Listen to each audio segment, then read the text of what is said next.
in Sanskrit, it's called sambandha jnana, the knowledge of the nature of the connection.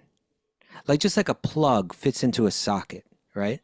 Yeah. But if the plug's not, like if you go to another country and your plug isn't designed for the socket, then the alignment won't take place and there'll be no energy flow. There'll be no connection. Right. So in offering these prayers, in a sense, our disconnection from Vishnu is because we ignore the truth of who he is and who we are. We kind of try to step into his position and we try to pose as the central figure in the universe. You know, we kind of walk around the world as if we were the central figure in the universe, or we try to be. Mm-hmm. And by expressing this to him, it's not only for his good, it's not even for his good, it's for her good. It's for our own humility, her humility. Yeah, exactly. When you said that about humility, this is exactly what I was thinking about. Humility, again, not that someone's losing dignity. No. But somebody's losing the need for falsity in their life. Someone's losing the need for some false narrative about who they are, which prevents them from actually plugging into the socket and being fully connected to the powerful energy that is their potential. Om Namo Bhagavate Vasudevaya. Om Namo Bhagavate Vasudevaya. Om Namo Bhagavate Vasudevaya.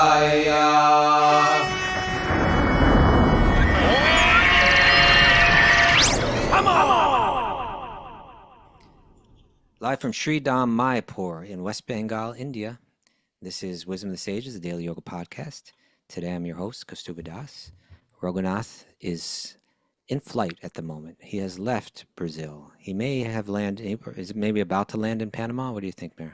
Yeah, I think he should be landing in Panama momentarily. Okay. And then he'll jump on another plane and come back home. Yeah, that's right. And you can play the Welcome Back Kotter theme as he walks in the door. He'll probably love that. Yeah. How are you doing today, Mary? I'm good. How are you? I'm doing good. I'm good. I'm happy to be in Mayapur. With Raghunath absent today, we have our special guest host today, Kishori Gopi, who's quickly becoming a fan favorite. Welcome, Kishori. Hari Bol, Hari Krishna. Thank you so much for having me back again. It's like the gift that keeps on giving. We're happy for to me. have you. You're serving us. You're serving us. You're otherwise known as the Bright Light of Vermont. How is it there in the winter? You're a winter person. I'm a winter goddess, that's for sure. I'll tell you, we got a lot of snow last week. I was skiing. You like that? I was trying not to be in Maya when I was skiing mid-thigh deep powder. And then it all went away because it rained and rained and rained. But you lost it all, huh? we lost it in Burlington, but the mountains still have it. But Okay. it is dark, it's dark, but you can always find the light, right? Yes, you can always find a light. You were kind of like a professional level skier or something like that, huh? Competitive? I wasn't, I don't know if I was a professional, but I was a competitive ski racer from age 5. I started racing when I was 5 and I raced through college and skiing? Ski racing, alpine skiing. Yeah, going through the gates. Did you ever do speed skating? Speed skating? No, I did not do speed skating. However, we did have to, some of our cross training was ice skating, but we'd have to like jump over hurdles and go through cones and ice skates. Yeah, and I'm not as proficient on ice skates as I am on skis. Skis is like walking for me. Ice skates is a little bit dicier. Okay. Well, you just be careful no matter what you're doing there. Exactly. In the wintertime. Okay. Before we get started, let's go ahead and check in with Mary. Hey, what episode is it today, Mary? Do you know? 1493. 14. Episode 1500. Yeah, close. Around the corner. Okay. What else is happening? I think it's Wear Your Merch Monday today. Yeah, that's right. It's Wear Your Merch Monday. So help us promote the show by wearing your Wisdom of the Sages merch. Take a picture and share it on Facebook and Instagram, and we'll share the post. We also have a holiday sale starting. So it's 20% off all our merch in the store. And there's 2 new hoodie colors and a new tote dropping. So go to wisdomofthesages.com and check it out. New Did the totes. colors drop? I've been wondering about that. They did. They did. Yeah. Are you They revealing dropped. what those are, or it's the top? So you must go to the site to find out. I'll tell you, one of them is like a vintagey off-white color that's really nice, and one of them's Okay. slate blue. I actually just ordered, I know this because I just ordered a hoodie for my father and his wife Pookie for Christmas presents. You know, Oh, and Mara knows this, but I've been fooling around with the new logo, right? Like a Yeah. updated logo. wow. Things are looking Yeah. cool. It's looking pretty cool, right? Mm-hmm. Yeah, this will be a whole new thing. When this drops, I'm looking forward to that. I think people will Wow. like it. You're also a graphic designer, Kaustubha? You You're a know, part-time graphic designer? I just kind of picked up graphic design at the Bhakti Center because someone needed to do it, Mm. you know? So I started learning how to fool around in Photoshop and stuff. But we're working on something, and I think people are going to like it. I think so. I mean, Yeah. people always, whenever there's a logo change, they go, "Oh, I like the old one better," you know, because you get accustomed to it. But really, when you put them side by side, there's no competition, I think. Did you feel that way, Mara? Yeah, it's cool. So we're running it by Stephanie Berman and Drummond Berman, who are creative directors, and they're reaching out to their resources. So we're fine tuning it, but hopefully before long we'll release that. I think I think people find it interesting. Then we'll have to come Yeah. out with a whole new line of merch. I was gonna say there'll be a whole new merch line. That's Yeah. right. Exciting. Other Also, announcements, Mary? our Sage group sign up started on Saturday. So if you haven't Right. registered for a Sage group yet for the next session, go to wisdomofthesages.com/Sage groups and sign up today. This is that time where Shri Rupa starts sending us daily messages about like it's 60% full, it's 80% full, it's Yeah. 90% full. Yeah. Mhm. And if you can't get into a group that you want to get into, or you can't find a group that works for you, like, well, there are 2 or 3 groups that worked for my time slots, but now they're all full, then let us know that. You write to us, you let us know that, and then we'll find a way to try to, put together another group that works. We Yeah. try to step by step take care of everyone as far as we can. All right. That's all for now, Mira? Yeah, that's it. Okay. So why don't we go into our nugget today, huh? Mm. Would you like to read our nugget, Good Kelly? one. I would love to. I'm not Kelly, Kishori. I'm calling you by your old name. That's okay. It's just a name. Okay, this nugget is by Mahatma Gandhi. Mahatma Gandhi. Mhm. All Have you right. been to the Everybody Gandhi knows. Museum right down the road from the Chowpatty Temple in I've never visited it, but it's just like on the next block practically. It's like just right. Have you gone? I have gone. Very, very special. I see Lori Pag nodding her head. Yeah, maybe go next time you're the I flower probably queen. should go, Yeah. but I'll tell you where I have been in relation to Gandhi. One is that in the Chowpatty Temple, on the Chowpatty Temple grounds, there's a Mhm. small temple on the side of the grounds. That's a Lakshmi Narayan temple. Yes, right? it's gorgeous. Mhm. So that was there before the temple began, and it's actually a very old temple. And when Gandhi was kind of running from the authorities, he hid in that temple. Really? Yeah, a little bit of history for you. Cool. Like in where the deities are? Like it's a small Yeah, I mean, little yeah, structure. right in there. Wow. So that's one piece of Gandhi trivia.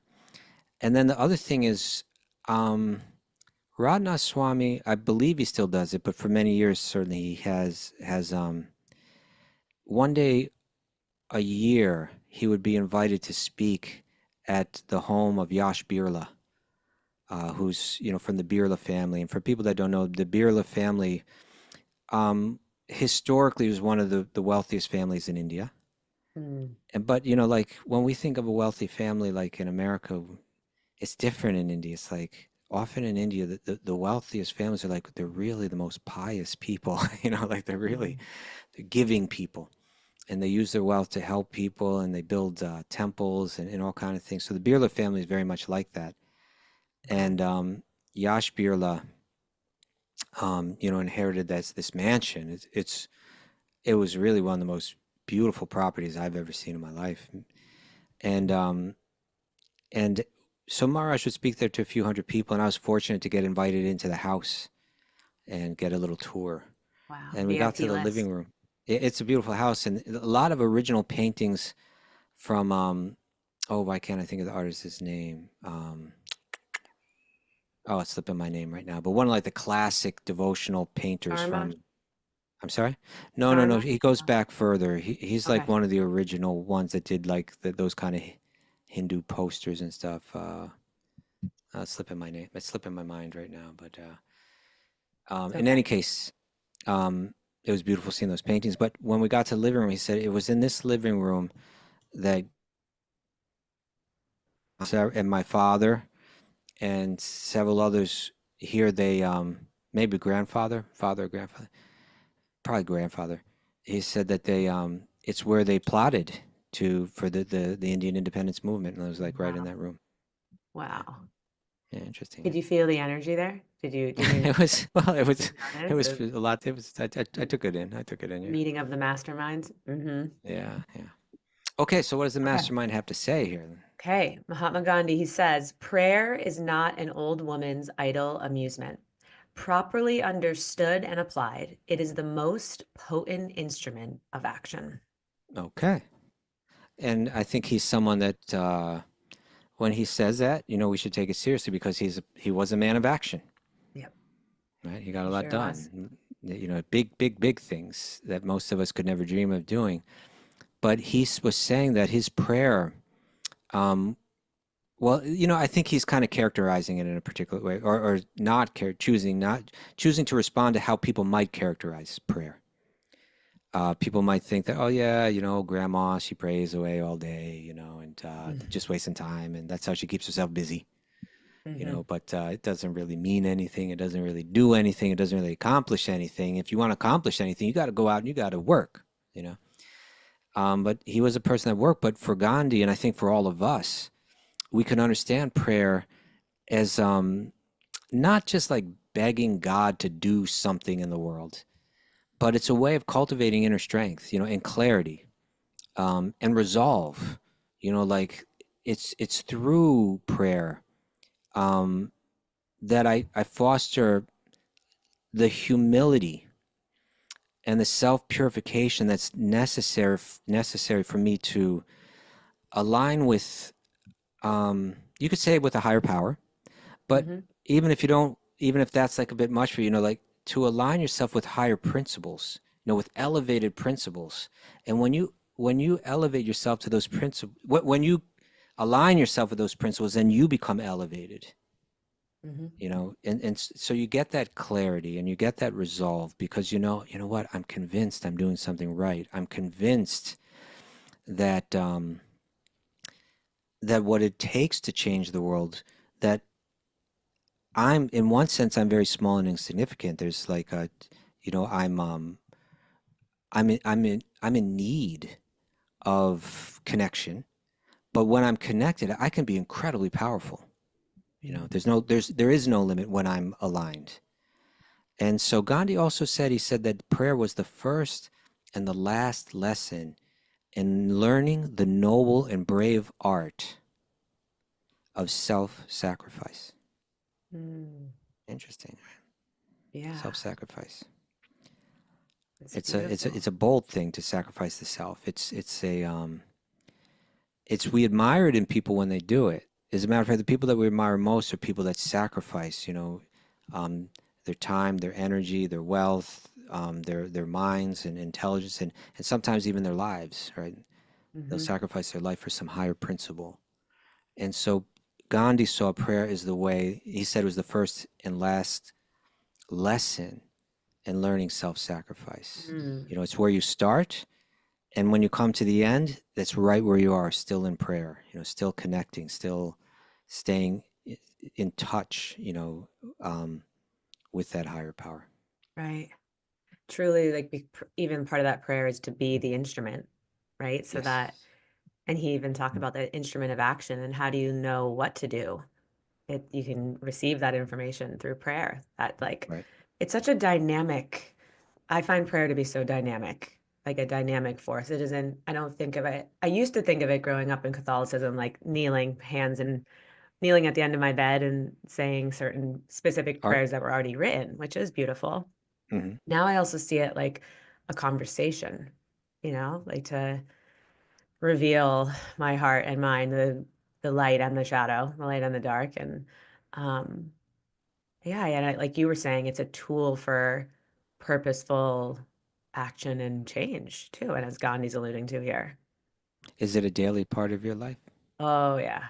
And it's even sometimes I'm out like hugging a tree and I'm like praying to the trees, and Krishna's in the tree. And I'm trying to be more conscious and less in Maya when I'm skiing, as you and Raghu have pointed out that can be, Don't hit a tree. very much Maya. I'm like thanking the snow, and it's not, and I think that isn't it an Native American saying or prayer? It's like the most powerful prayer you can say every day is thank you. Right. So even that can be a I've heard that. prayer, you Yeah. know. It's certainly a daily part of my practice, and also to get out of my own way and mind and ego. Like, please use me, as Yeah. you and Raghu say a lot. Please use me. Please let me be an instrument of divine love for those that I'm meant to serve, and help me, help me. Yeah. How about you? Do you pray every day? I definitely do, but before I share myself, I want to check in with Mara. Mara, is prayer a daily part of your life? For sure. Yeah, absolutely. For sure. Okay. Every And morning. exactly what are you praying for over there, Mara?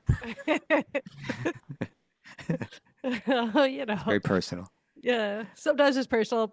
Lately it's been more compassion and tolerance. Okay. That you want to develop them. Yeah, developing compassion and tolerance, and also, being an instrument of love as well. Kishori said. Okay. Yeah. And gratitude is I, always a part of my practice every day as well. I feel like if I go a day without prayer, that I'm really off track because, this central feature of my life is like kind of connecting to God in a very intimate and personal way. And if I just go the whole day without talking to someone that's right next to me the entire time, it's like really, like there's really not much of a relationship there. And so I want, and largely what I pray for is that I feel the presence of God at every moment, in myself and in everyone. That's a lot. That's a daily prayer for me. That's something that I really want to cultivate in my Beautiful awareness. prayer. Yeah. Yeah, well, do you ever, I find myself going to my prayer practice to ask, like, what do you think about this? Or I'm about to make a choice or decision. I'll like, what do you think about Interesting. this, Krishna? To help me to align actually with satya, with truth versus what I think is going to be the truth, which Right. are sometimes the same and sometimes are not. You never know. But does he speak to you? Do you get clear answers? Sometimes I do. Sometimes it takes a little longer, but it's Right. not like the cloud. I was speaking with somebody in our community, and it's not like I hear a deep voice that's this Kishori, go in this way. But it can sometimes come in the sound of my voice, but it's like a knowing, and therefore I know it's not my mind concocting it. Okay. Yeah, sometimes our acharyas have said that, and Prabhupada said that, I wish I could remember the exact way that he phrases it, but he says, that we hear God from the inside, from the Paramatma inside, within, Right. and then it's confirmed by the Guru without. Mm. Interesting, right? So we have a methodology of also kind of seeing if it's backed up, seeing Yeah. if what we're hearing is backed up. Right. And we can triangulate. What is it? Sadhu, Sangha, A Guru, and Sadhu, and Shastra. yeah. There Yeah. you go. Yeah. Jai. Thank you, Gandhi. Yoga philosophy.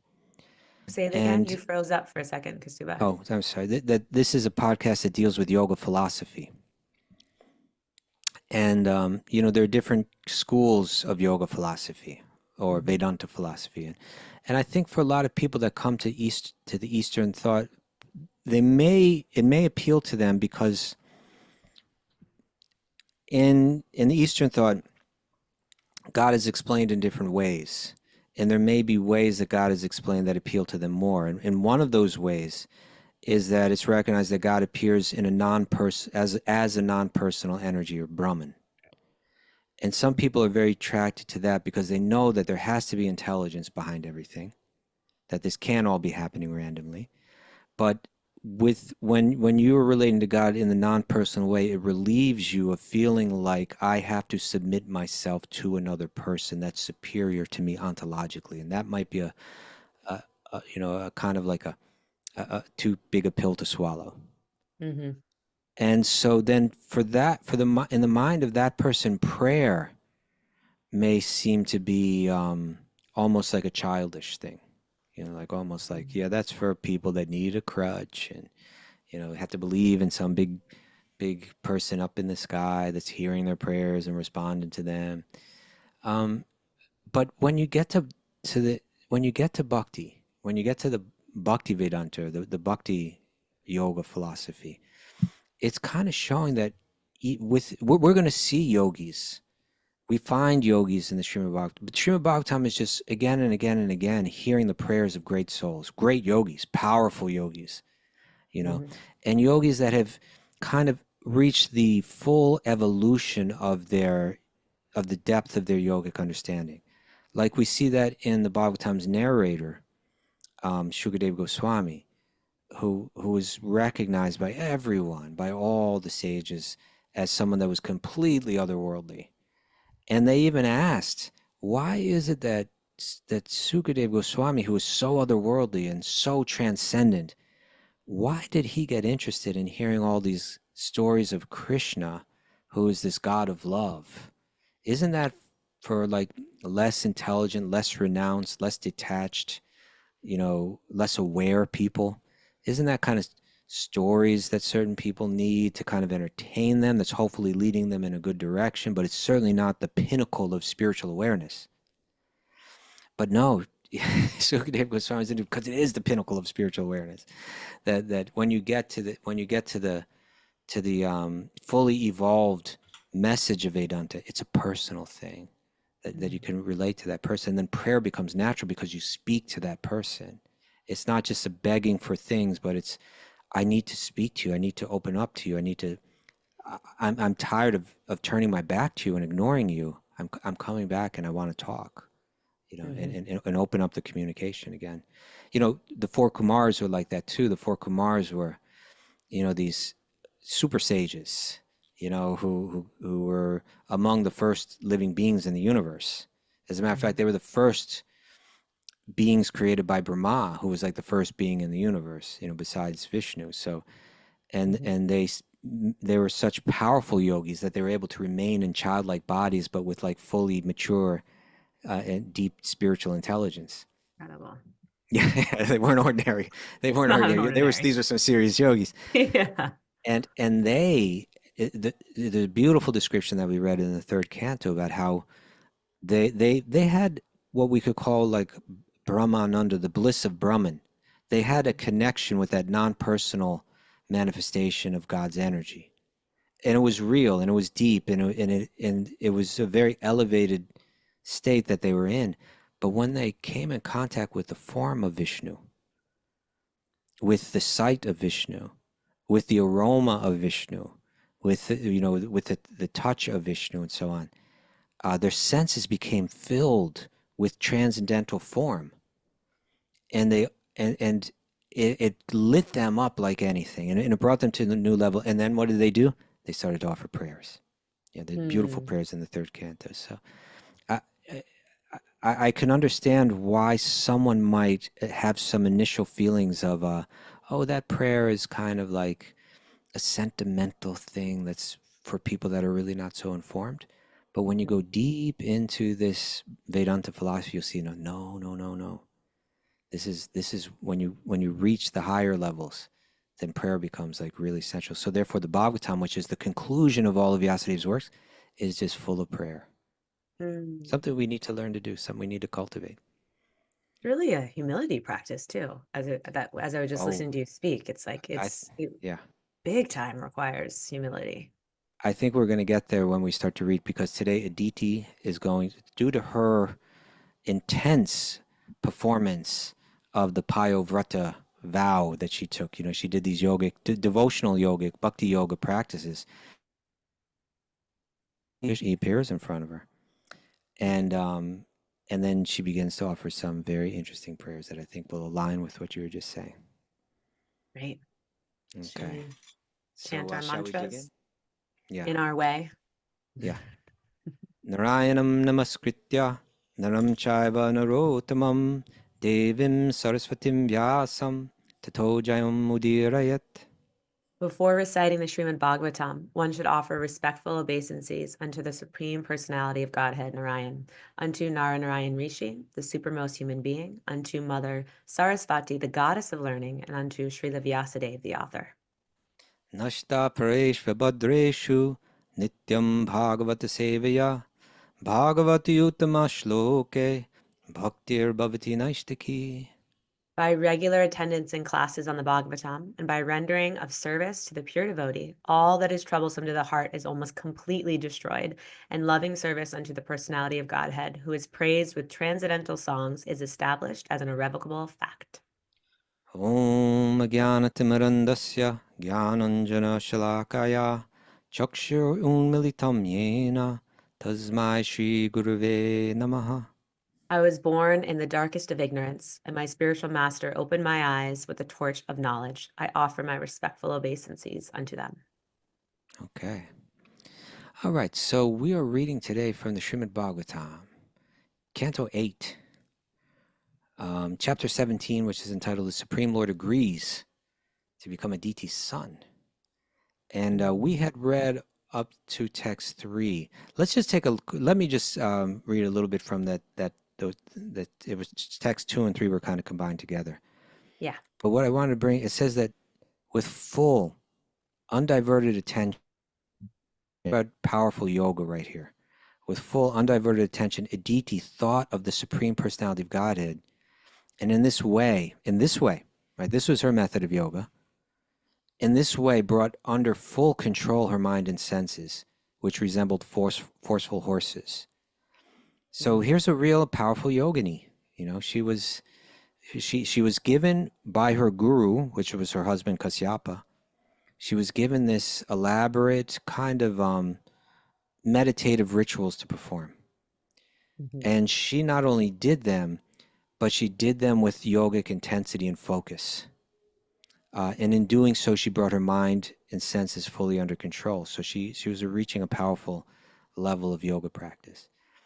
So, okay, now text 4 will be Shukadeva Goswami speaking to King Parikshit, the original speakers here, Bhagavatam. Okay. Text 4. My dear king, the original Supreme Personality of Godhead, dressed in yellow garments and bearing a conch shell, disc, club, and lotus in his 4 hands, then appeared before Aditi. Okay, so here we go. Somehow, I find this interesting too, that Aditi, her motive from the beginning wasn't exactly pure devotional service. She wasn't approaching Lord Vishnu entirely out of pure love, but her devotion was blended in with her material motive, which was that her sons, the Devas, were in trouble, were in hiding. Their positions that they had were taken over.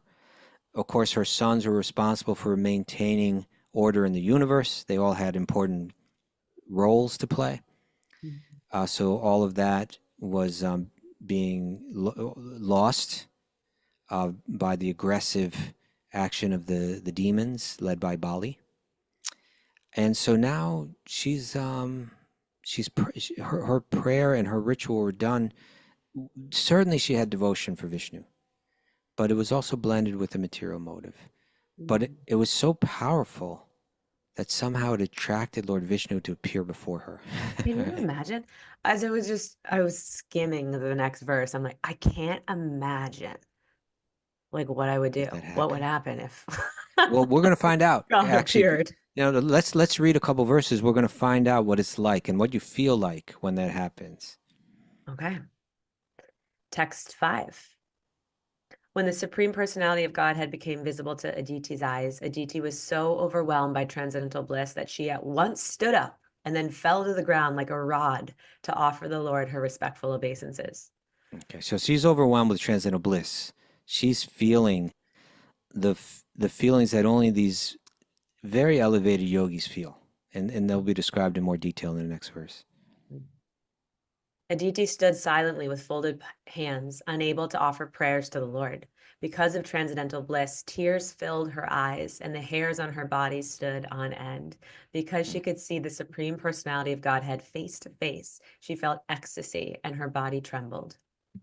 Okay, so these are also the symptoms that are described that one feels when they're on this, like, it's called bhava, it's this very elevated state of awareness, devotional awareness and love. It's practically like the sprouting of divine love for God taking place.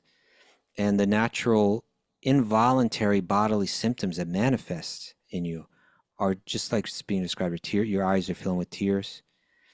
Your hairs on the body are tend, like you get goosebumps, Like Lord Um, Chaitanya speaks about in the Shastakam. yes. When will I get these goosebumps when I chant your names and so on? Mm-hmm. And uh, she's unable to speak right now because she's so overwhelmed. You know who this reminds me a lot of? This what we're hearing about Aditi and someone else from Bhagavatam that we read about earlier is Dhruva. Do you remember when we read about Dhruva? Mm-hmm. Right. So Dhruva, he shares a lot in common with Aditi here, because they're both people that were approaching. They're approaching Lord Vishnu, but with a material motive, right? Dhruva, he was just a little boy. I think he was even just like 4 years old or something. I forget, but he's very young, and his motivation was like deeply rooted in like material ambition and the need for like a sense of personal honor. Right? He had been kicked off the lap of his own father by his stepmother, and she Right. said, You've got no connection with the king here. My son does, and if you ever want to have that connection, you're going to have to die and take birth again in my womb, because I'm the one that connects someone to the king. So you're not so important here. So move on, kid, like that. And so the whole experience was so traumatic for him, angered him so deeply to the core that he was determined to do whatever he could to gain a kingdom greater than that of his father, even of Lord Brahma. And so he was determined to do it. Now Aditi's her I wouldn't say that she had that kind of like deeply rooted material ambition. Hers is more like a motherly love, right? Love It's for like, childhood. yeah, my sons are in trouble, and she's praying to God to help her sons. And of course, her sons were Vishnu's servants, so that's all tied in. But it wasn't. It was still coming with a motive that something in the world isn't the way I want it to be, and I'm turning to you to correct it. So they share that in common. Right. But there's other things they shared in common too. There's quite a few. Like, for instance, and this is key, is that they both approached or were approached by a guru, by a very authentic and powerful guru. In Dhruva's case, it was Narada who stopped him on the way and kind of said, hey, kid, what are you getting so upset about? You're just a little boy. You don't need to get all, maybe later down the road you can get upset about these kind of things. So you should just be playing right now. And Drew was like, no, I can't take this. I'm very angry about this. I'm very upset. But Narada saw the intensity of his focus, and saw, there's a lot of potential if we can just get that intensity focused on in the right place. So Narada had all kind of, he says, okay, I can help you achieve your goal. You focus with intensity on Lord Vishnu. And he gave him different practices that included mantra chanting, deity worship, and as well as yogic breathing practices and so on. And with Aditi, the guru was her husband Kashyapa, right? Who also, he had both brought people that weren't purely devotional to practices of pure devotion, right? Similar kind of practices, mantra chanting, deity worship, etc., were there for them. And what they shared in common is that they both performed these practices with extraordinary focus and determination. We just heard about how Aditi managed to that she had this intense focus and she brought her mind and senses under control. And of course, Dhruva Maharaj if anything, even more so. He's known for his focus and determination. Right. Yeah. And they both became purified, even though their intention wasn't entirely pure. Through doing the actions, through doing the practices with such focus, they became purified. Wow. Right. And one was sort of revenge focused and one's love focused, but still Yeah, the outcome was the same, that purification through the intense that's right. focus. And when Dhruva, when he accomplished his goal and Lord Vishnu appeared before him, he just felt a flood of kind of remorse. Like, what was I doing? Was I thinking? Which was the proof that he had been purified of that desire. Right. When he came out the other end, he was like, "What?" The famous prayer that he has was like, "Is like I have a jewel in front of me now in the form of his connection to Vishnu, but all along I was doing all of this just to try to get some broken pieces of glass, which was, a kingdom greater than his father and all of that." Right. So they both, and now we're seeing Aditi. She's experienced, having done all this practice, she's experiencing these super high level of devotional symptoms. Love. So yeah, both of them got purified. Can I ask you, Kaustubha Prabhu, to take like Aditi's situation and modernize it here? Like for I'm not a mother in this life, right? Okay. But for like a mother who's worried about their children, or a father, or whatever, whomever it may be, you're worried about anything, and you're praying like, please let everything work out with my children. Please protect Sure. my children. Right? There's a way to dovetail that perhaps to No doubt.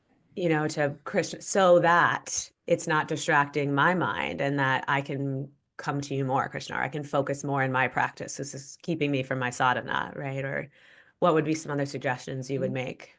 Well, I think there's probably nothing in the world more natural than a mother praying for Right. the well-being of her children. And of course, a mother that has an idea of what pure devotion is, much of her prayer will be that her children develop pure devotion, right?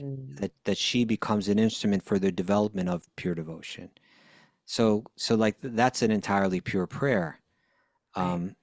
But she's also going to be concerned with all the physical welfare of her children too. That's a mother's job, and it's her job on behalf of Krishna. So there's a purity in that, but at the same time, the feelings that she has of her children being dependent on her, which again is like very natural.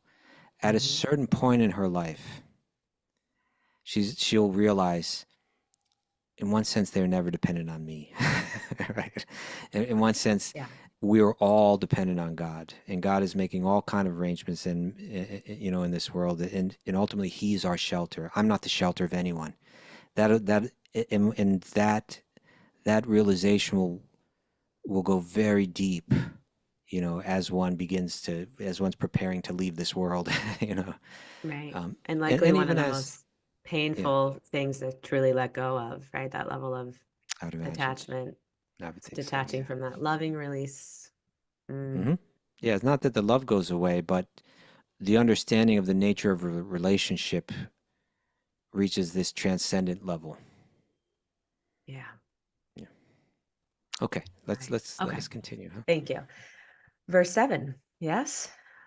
O Maharaj Parikshit, the demigoddess Aditi then began offering her prayers to the Supreme Personality of Godhead in a faltering voice and with great love.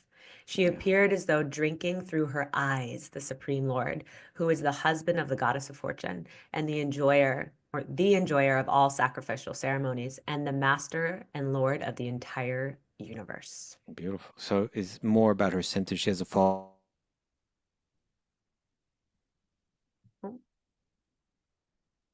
It's not like any other Cut out sight in again, this. Prabhu. Sorry, you cut Did out. I You said freeze we're up? hearing more about the symptoms. Yeah, her voice is faltering. The devotional emotion in her is so strong and overwhelming that she's having trouble speaking. And she's looking at the form of Lord Vishnu, and it's like the eyes are almost not enough to take it in. There's such the satisfaction that she's feeling in that vision, or the taste that's there in that vision is something beyond a normal sight of this world. Mm. Yeah, the drinking through her eyes. That's such a beautiful description, isn't it? Yeah. Okay, verse 8. The goddess Aditi said, O master and enjoyer of all sacrificial ceremonies, O infallible and most famous person, whose name, when chanted, spreads all good fortune, O original supreme personality of Godhead, supreme controller, shelter of all holy places, you are the shelter of all poor, suffering, living entities, and you have appeared to diminish their suffering. Please be kind to us and spread our good fortune. Okay, interesting that she's coming out of the gate by kind of glorifying Lord Vishnu and his uniquely supreme powers. You know, he's the supreme controller. He's the most famous. He's the one that all sacrifice ultimately goes to. He's beyond the devas, beyond the demigods, and so on. And she'll say more like this as she continues. Okay. Text 9. My Lord, you are the all-pervading universal form, the fully independent creator, maintainer, and destroyer of this universe. Although you engage your energy in matter, you are always situated in your original form and never fall from that position. For your knowledge is infallible and always suitable to any situation. You are never bewildered by illusion. Oh, my Lord, let me offer my respectful obeisances unto you. Okay, so more of her glorifying Vishnu, but she's not even like, there may be different ways, and as she goes on, she may glorify him in different ways. But you know, he could be glorified in so many ways. He could be glorified for his beauty, for instance. He could be glorified for his pastimes. But she comes out of the gate kind of speaking to his godly nature, and by godly I mean like, well, like here in this verse it said he's a fully independent creator, maintainer, and destroyer of the universe, right? Like that's like, okay, that's God, right? These kind of prayers where she's beginning by glorifying Vishnu's extraordinary nature, godly nature. And I thought about this, you know, it's like, this is a common pattern, actually. This is a common pattern of prayer. And if we go back to what we were talking about earlier about prayer, where we not only may it seem like, I don't know, childish or, you know, to some minds, it may seem like a silly activity. But there's a meaning and there's a depth to what she's doing. You know, it's kind of like she's going to connect with the most powerful source of energy. She's in the act of connecting with Lord Vishnu, who's ultimately the source of everything, ultimately the source of all energies. And in order to connect, you have to be aligned correctly. Otherwise, there's no connection. And so in speaking the way she's speaking, it's not like she's groveling. You know, it's not like she's a pitifully groveling, like someone might be forced to do before a king or something like that. Yeah, It's there's like no someone false. might be forced to do before a higher power. It's not like she's losing her dignity in this. But it's kind of like it's in Sanskrit it's called sambandha jnana, the knowledge of the nature of the connection. Like just like a plug fits into a socket, right? Yeah. But if the plug's not, like if you go to another country and your plug isn't designed for the socket, then the alignment won't take place and there'll be no energy flow, there'll be no connection. Right. So in offering these prayers, in a sense, our disconnection from Vishnu is because we ignore the truth of who he is and who we are. We kind of try to step into his position and we try to pose as the central figure in the universe. You know, we kind of walk around the world as if we were the central figure in the universe, or we try to be. And by expressing this to him, it's not only for his good, it's not even for his good, it's for her good. It's for our own humility, her humility. Yeah, exactly. When you said that about humility, this is exactly what I was thinking about. Humility, again, not that someone's losing dignity, No. But somebody's losing the need for falsity in their life. Mhm. Someone's losing the need for some false narrative about who they are, which prevents them from actually plugging into the socket and being fully connected to the powerful energy that is their potential. Mhm. Right. So that's kind of what's taking place. It's actually a beautiful yogic, powerful act of honesty and courage, in a sense, to say, I know who you are. It doesn't threaten me. It doesn't trigger me. As a matter of fact, I'm just full of appreciation for it. It's a manifestation of her what do we call it? Like that her situation is I can't think of the word, but like that her situation is solid, that she's not fragile in a sense, right? It's her, in a sense, her confidence in Right. herself, her own self-confidence, that she can say, I know who you are. It doesn't trigger me. I'm not afraid of it. As a matter of fact, I appreciate it. Someone who's got a strong sense of self-identity can appreciate the greatness in others. It's Right. when we don't that we can't appreciate the greatness in others. Right? Right. So Right. she's, by recognizing and verbalizing, by beginning her prayers, by verbalizing who Vishnu is Mm. in this loftiest of ways, it's preparing her to fully connect. Yeah.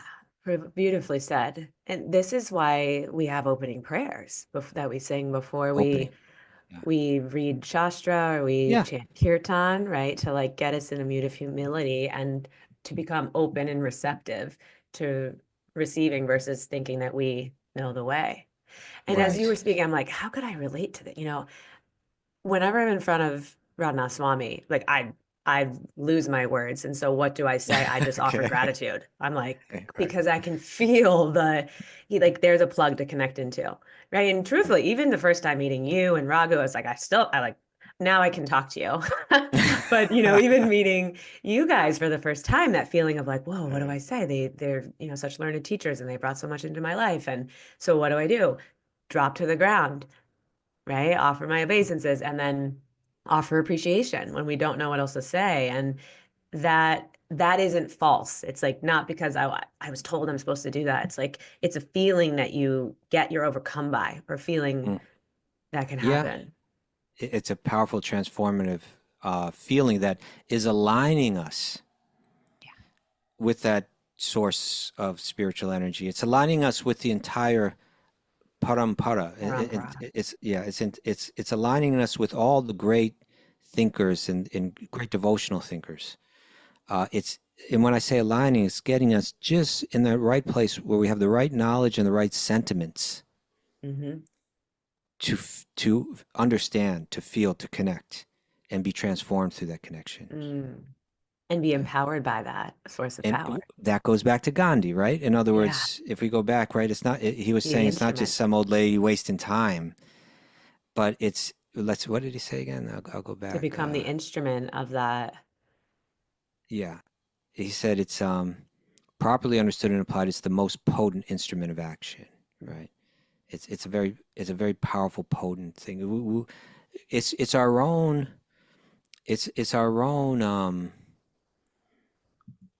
psychology that may have us seeing it as like, oh, it's an expression of weakness.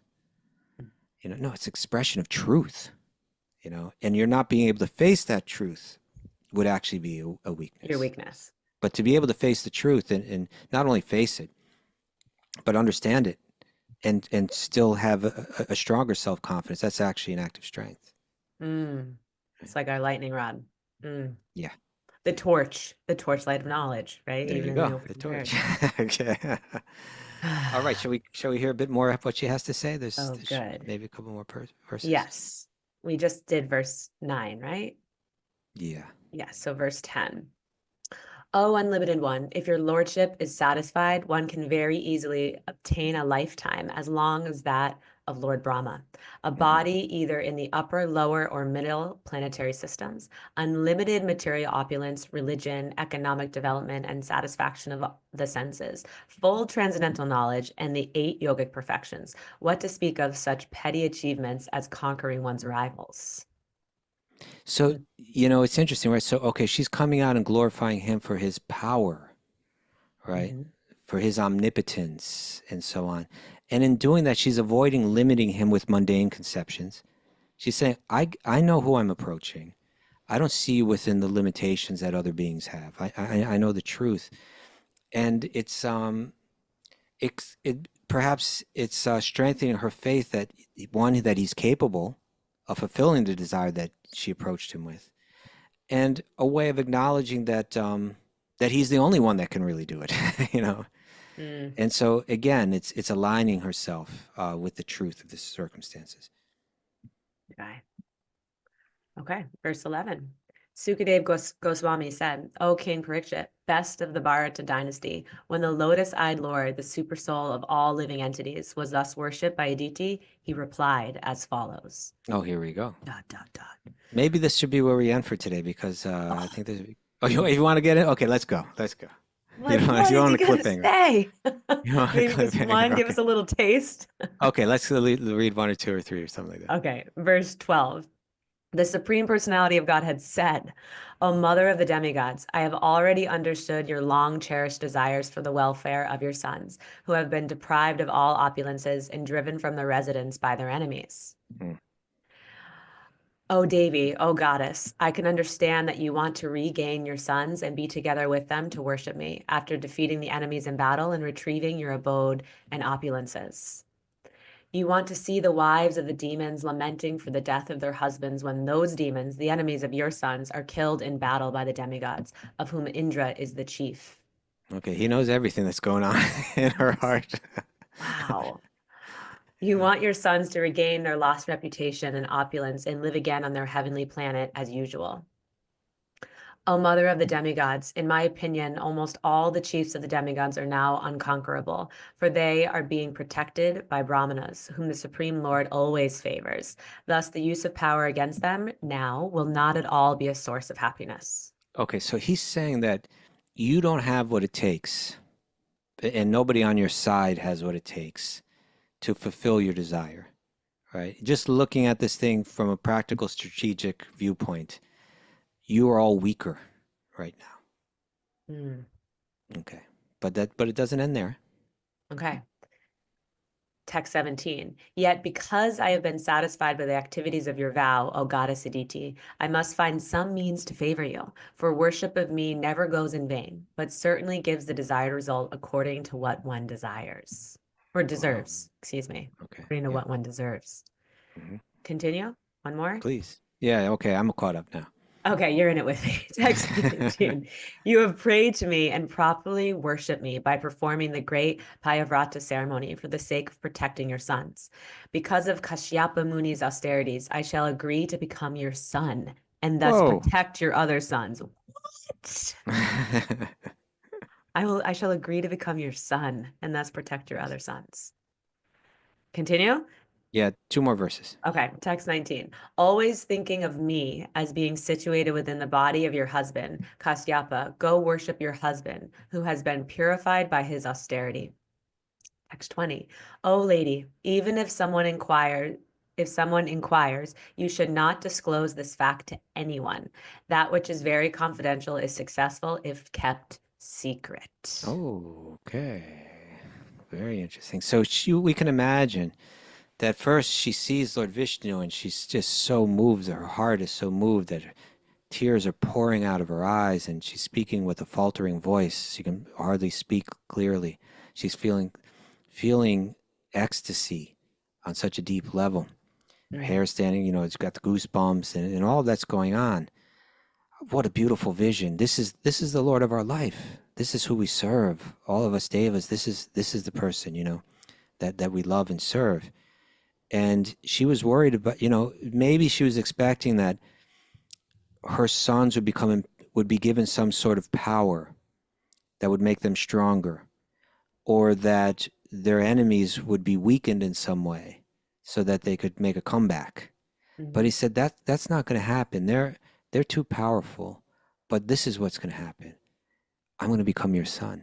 I'm going to take birth from within your body. And she must have just been like, what? Are you kidding? It was like so much more than she asked for.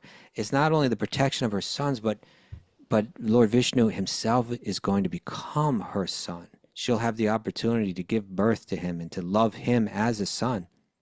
It's something, it's way beyond what she wanted. You know, she had a material desire and she approached Krishna, but she did it with great focus, and she really brought her mind deeply, and she followed the instructions of her guru, which have tremendous potency. Here, even Vishnu said, you know, you followed this, what did he call it? Like, he called the Parivrata, by performing the great Parivrata ceremony. You know, you did it right, and by doing it, you not only purified yourself, but you endeared yourself to me so deeply that I want to be your son. I want to feel your love as your son and to love you so that you feel my love as a mother. That's what's going to happen. In one sense, that's way beyond what she wanted. You know, it's like, I would imagine she may have said, like, what did I come to you again for?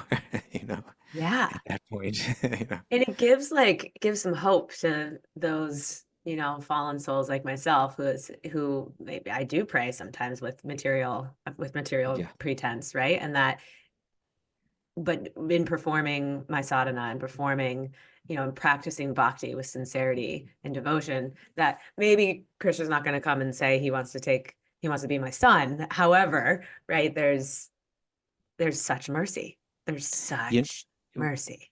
That's so true. It's like, it's teaching us that anyone, regardless of our motivations, that if we act through devotional service, if we approach God, that we'll benefit from his grace. And that the key is sincerity and adherence to the instructions of a great spiritual guide. You know, that if you take that up with focus and with devotion, that his response to that is that he responds with like boundless compassion. I'm boundless. I mean, what more could he have done for her, you know? And he uplifts us in that way, you know. He uplifts us in every way. She'll become purified of her material desires, and even as it's being fulfilled, but she'll get something that was so much more than she could have even imagined. Right. Yeah. So you're right. That gives hope to all of us. It does. Okay, and I think we've run out of time. Marriage. Yes. Let's check in with you. Some takeaways today? I got a lot of stuff today, actually. Okay. What you got? Prayer is an instrument of action, Mm-hmm. and it cultivates inner strength and resolve. Yes, it does. Prayer is the first and last lesson in self-sacrifice. According to the Mahatma. Yeah. We need a guru to intensify our focus and purify our devotion. It's a very powerful principle. I'm not the shelter of anyone. No, ultimately not. Maybe in one sense, but not in the ultimate sense. Not in the ultimate. Only as an instrument. Yeah. Our disconnection from Vishnu is because we're posing as the center. Oh, yeah. Okay. When we have self-confidence, we can appreciate the greatness in others. True. Prayers of gratitude align us with the parampara and empower us. Yes, they do.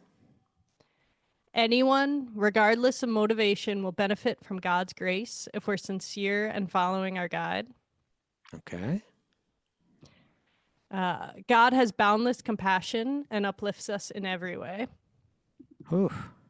You're so good at this, Mara. You get these, you just extract these. It's from you. It's from you guys. Nuggets. It's not me. It's from you both. Aditi gives hope to us all. And plug into the socket for full connection of divine energy flow. Oh, there we go. All right. Speaking of divine energy flow, this is kind of where Rogo always talks about that, right? Kind of at the end of the show. But Kishori Gopi, thank you so much for joining us today. Thank you so much for having me. It's always such a pleasure. Wonderful having you here. Tomorrow we are back with Raghu, I Woo! believe, right? Yeah, he's going to be exhausted, but he'll be back. What time does he reach home? Well, he's landing in Boston at 6:15 p.m. So 9:30 by the time we get. How's he gonna get back? I'm driving. Oh, you're going all the way to Boston. I am.